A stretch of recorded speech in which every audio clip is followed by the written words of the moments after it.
ಇದು ರಿಪಬ್ಲಿಕ್ ಕನ್ನಡದ exclusive story.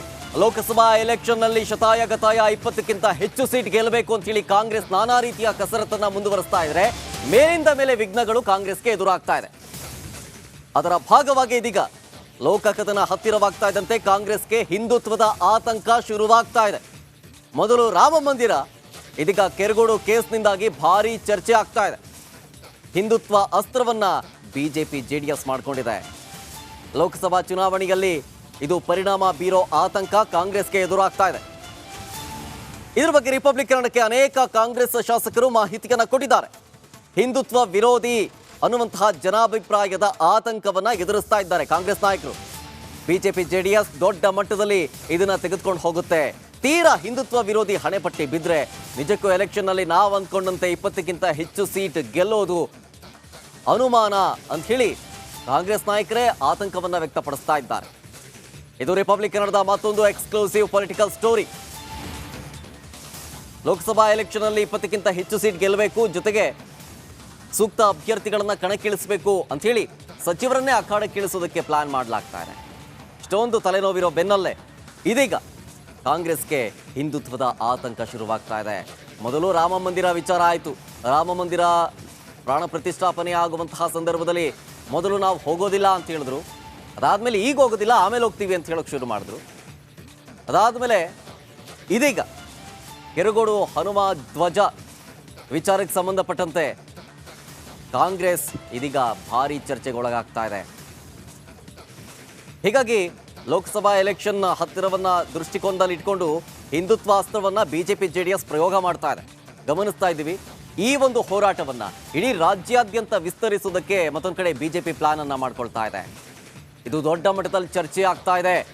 ಇದು ಬರುವ ಲೋಕಸಭಾ ಎಲೆಕ್ಷನ್ ಮೇಲೆ ಎಫೆಕ್ಟ್ ಬೀಳುವಂತಹ ಆತಂಕವನ್ನ ಕಾಂಗ್ರೆಸ್ ನಾಯಕರೇ ಇಲ್ಲಿ ಮಾಹಿತಿಯನ್ನ ಹಂಚಿಕೊಳ್ತಾ ಇದ್ದಾರೆ.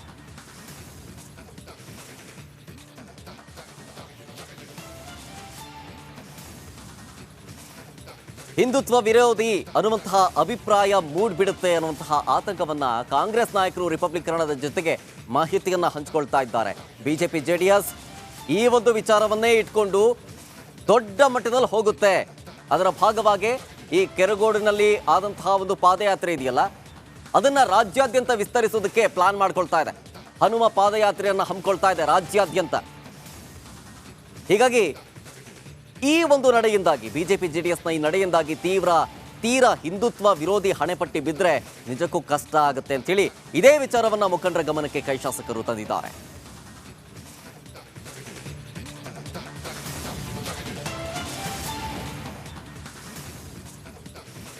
ನೋಡಿ, ಇದೇ ಹನುಮ ಧ್ವಜ ವಿಚಾರವನ್ನ ಇಟ್ಕೊಂಡು ಸರ್ಕಾರದ ಮೇಲೆ ಬಿಜೆಪಿ ಹನುಮ ದಾಳವನ್ನ ಉರುಳಿಸ್ತಾ ಇದೆ.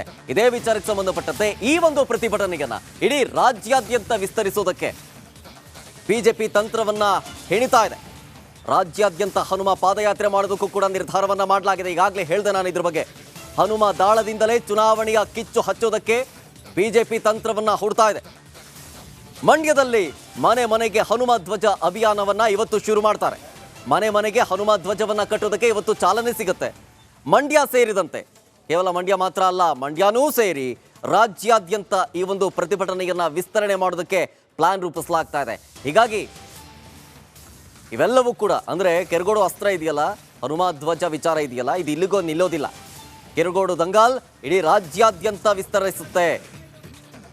ರಾಜ್ಯಾದ್ಯಂತ ಪ್ರತಿಭಟನೆ ಮಾಡೋದಕ್ಕೆ ಬಿಜೆಪಿ ತಂತ್ರವನ್ನ ಹೂಡ್ತಾ ಇದೆ. ಹಿಂದುತ್ವ ಮೂಲಕ ಲೋಕ ಸಮರವನ್ನ ಗೆಲ್ಲೋದಕ್ಕೆ ತಂತ್ರವನ್ನ ಹೂಡ್ತಾ ಇದೆ.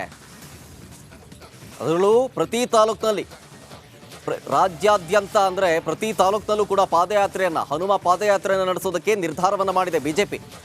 ಹನುಮ ದಾಳದಿಂದಲೇ ಚುನಾವಣೆಯ ಕಿಚ್ಚು ಹಚ್ಚೋದಕ್ಕೆ ರಣತಂತ್ರವನ್ನು ರೂಪಿಸ್ತಾ ಇದೆ ಬಿಜೆಪಿ.